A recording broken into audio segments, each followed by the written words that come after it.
Hi, today I'm going to show you how you could save money growing amaranth, also called Callaloo or African giant, kale, an iron-rich vegetable, and perennial kale, which is a cotton common leafy green. And lastly, waterleaf, a nice vegetable rich in vitamins, iron, and magnesium.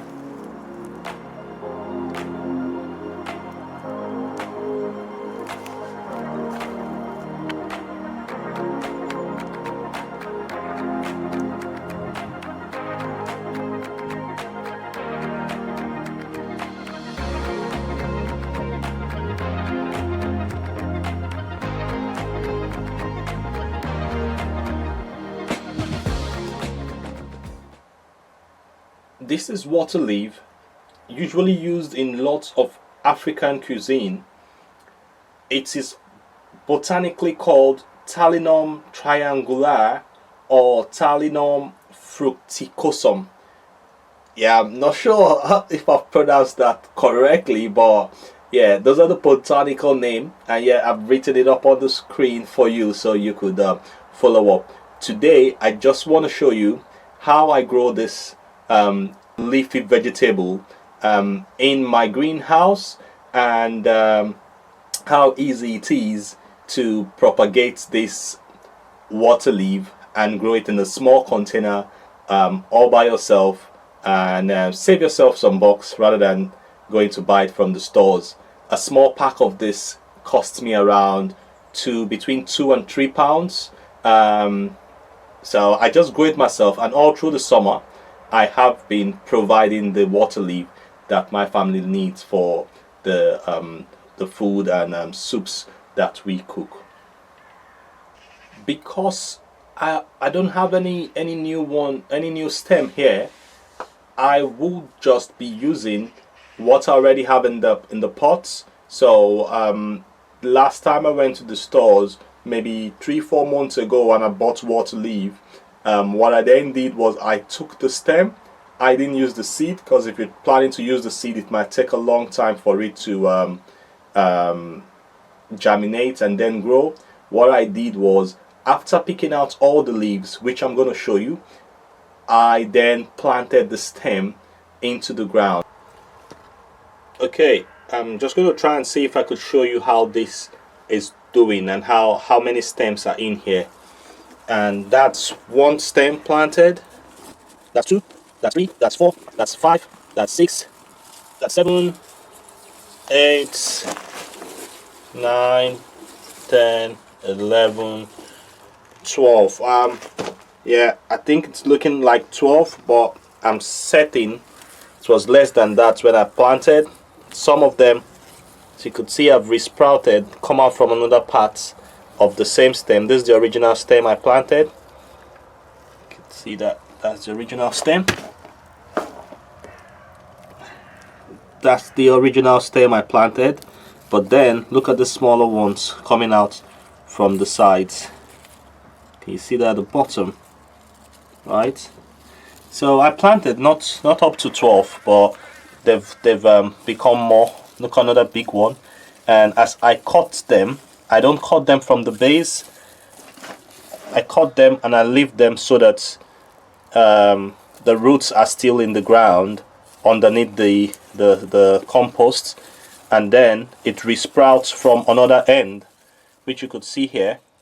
You could see this one over here, resprouted. So I'm going to also pick this today, but before I do that, while I pick them, I would also show you how I grew this lot in here.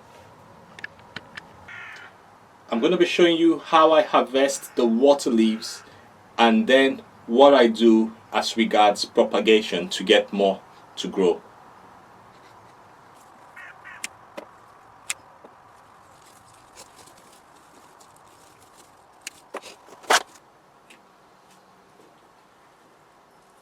So the ones where the stems are quite small, I'm going to leave those ones to grow bigger and more matured. But the ones with the thicker stems are the ones I'm getting off, because I still want the plant to have enough green leaves on them, and so they could you know catch the sun, photosynthesize, and grow more greens for me. You want to leave some, see the smaller leaves, you leave them, or leaves as thick as that, with stems as thick as this, you want to take off. Yeah, the slugs have been here, but because I have loads growing and they don't eat all of the leaves, they eat only a few, and that's it. They leave the rest for me. So it's a win-win. The slugs get to eat, they don't decimate the entire crop, and I still get a good harvest. This one looks more matured. I'll leave this one to provide me with the flowers I need. I'm trying to keep some seeds and see if I'll grow from seed next year. But for now, I'll carry on with the stems because there's still life in these stems. That would sprout another bunch of water leaf for me.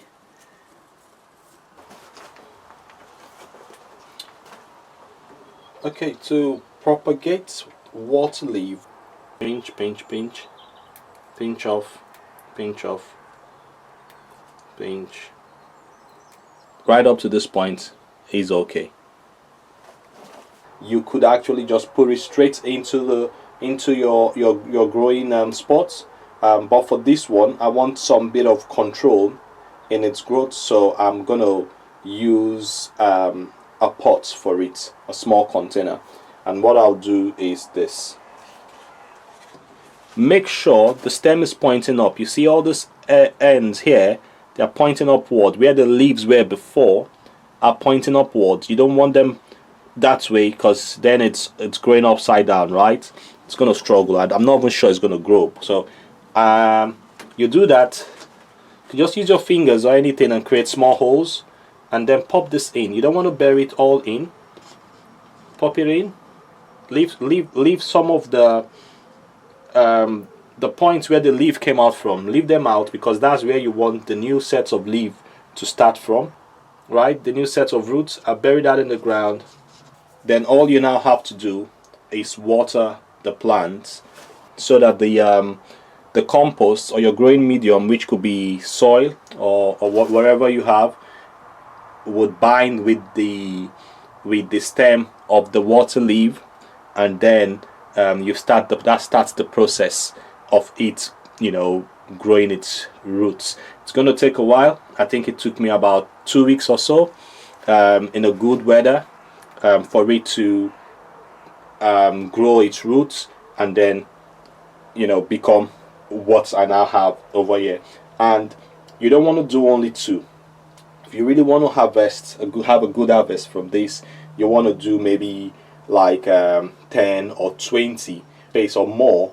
And the reason you want to do it that way is understand that not every single one is going to grow. Some of them are just going to stay there and rot. So yeah, you play the game of numbers. The more you put, the more likely you are to succeed. Do not overwater them.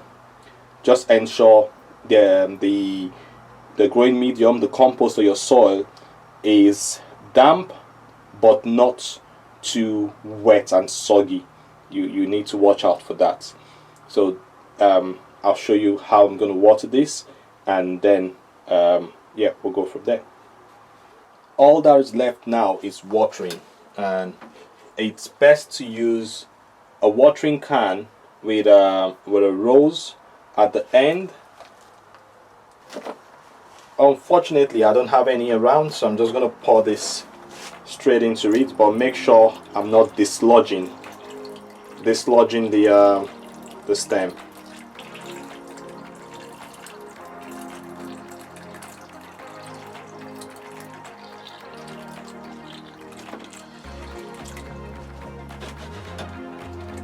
Okay, I've given it a good soak, and you could see the stems moved. So all I have to do is pop it back on. That's what happens. Just put it back on, make sure it's still well covered, and yeah, that's it.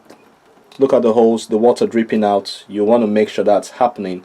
but you could see the compost is now wet, and I would continue to monitor this and ensure it grows perfectly. And that's how you propagate water leaf. This is a 6-liter watering can, and after cutting the leaves, harvesting of this, I make sure I give them a good soaking of this, and it's just as watermelon. These are water leaves, right? And they like loads and loads of water. It's never done it any harm. I soak it up very well. Remember, I don't come here every day, so that soaking would help it. Remember not to do this with your seedlings. Do not do it with the stems you're looking to propagate. You can only do this for established plants that already have their roots and are doing fine. So I have this lots of kale which I sowed all together here, like, and it's getting to that time of the year where I need to move them because they're already suffering right now. You could see they're not very green. It's not been watered. So what I want to do now is give them a home. Rather than let them stay here do nothing, I'm just going to grab as many of them, pop them in the ground, pop them all around, and watch them grow. That's what we're going to do today, and I'll show you how I'll also propagate these. These are kale. These are I've forgotten the name now.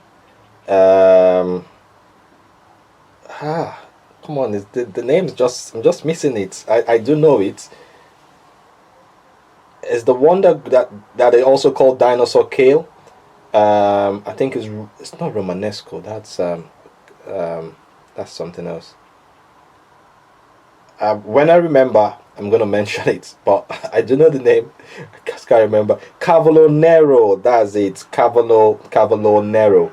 That's that's it. Yeah.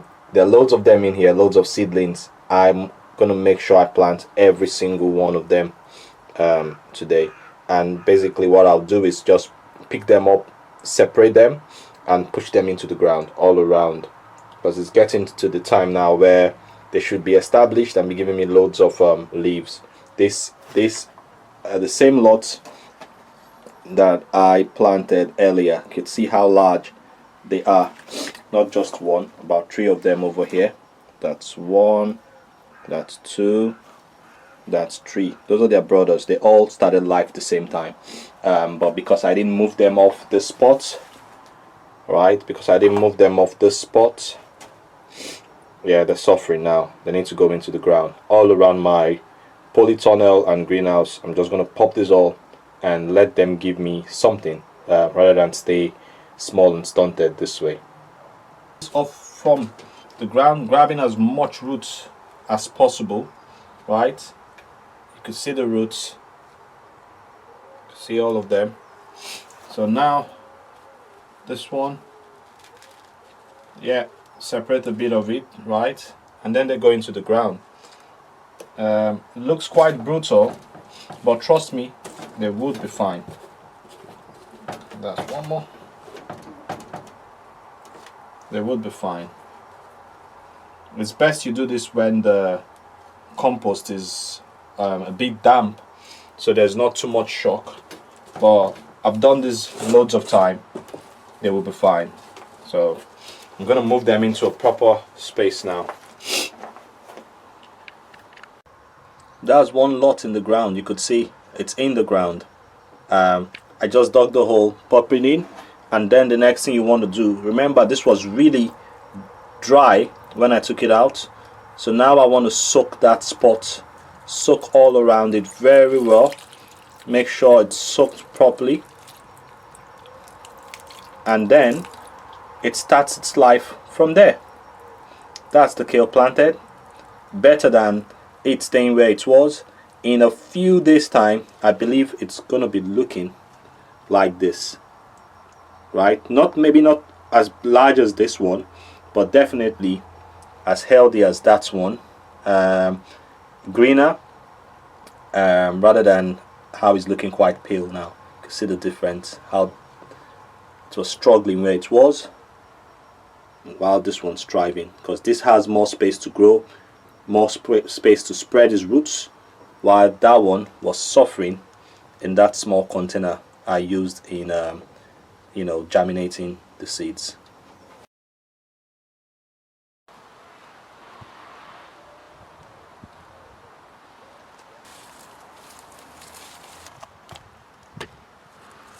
This is where you get the millions of seeds.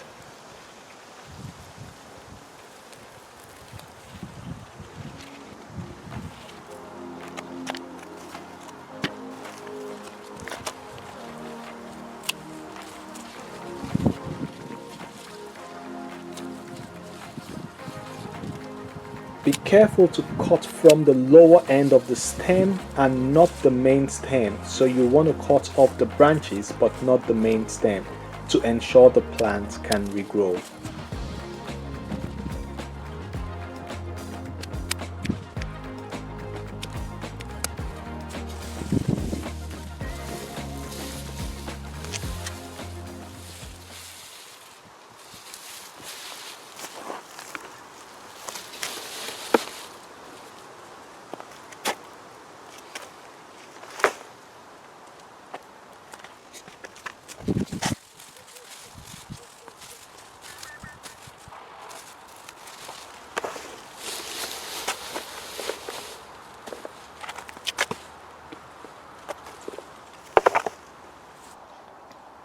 Okay, this is harvesting the same Callaloo in the polytunnel, the different Callaloo here. I'm going to grab this once and also grab kale. There's loads of kale inside my polytunnel, so let's grab some.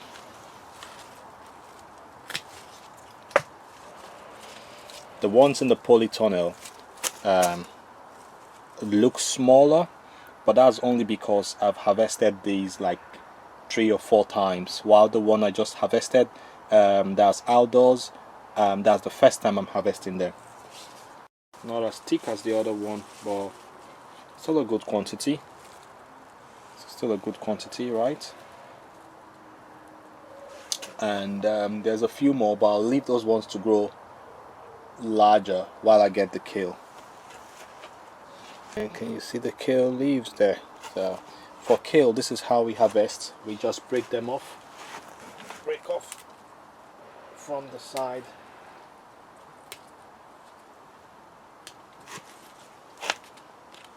That's it.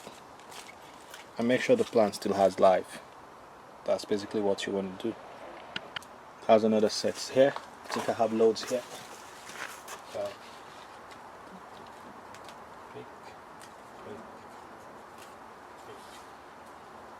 they're still small though, but they're growing.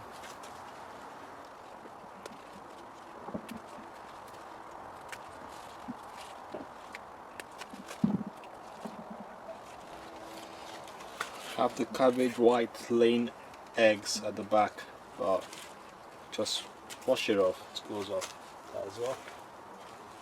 Like this. And that's a few kale leaves, and I'll go around the other end and grab some more.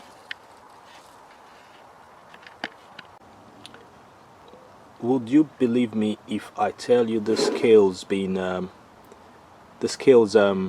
years old? So it's gone through 2 winters and it's still here.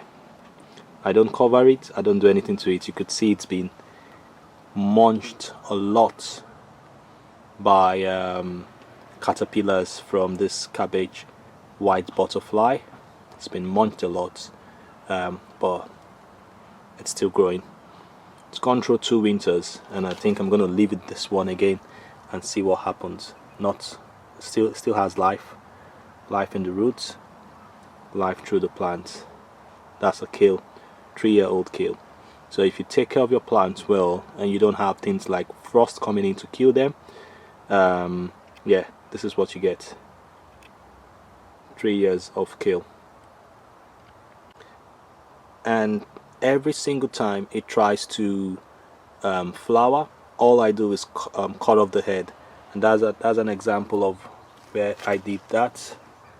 Go in there, can we see that? That looks like a stick, right?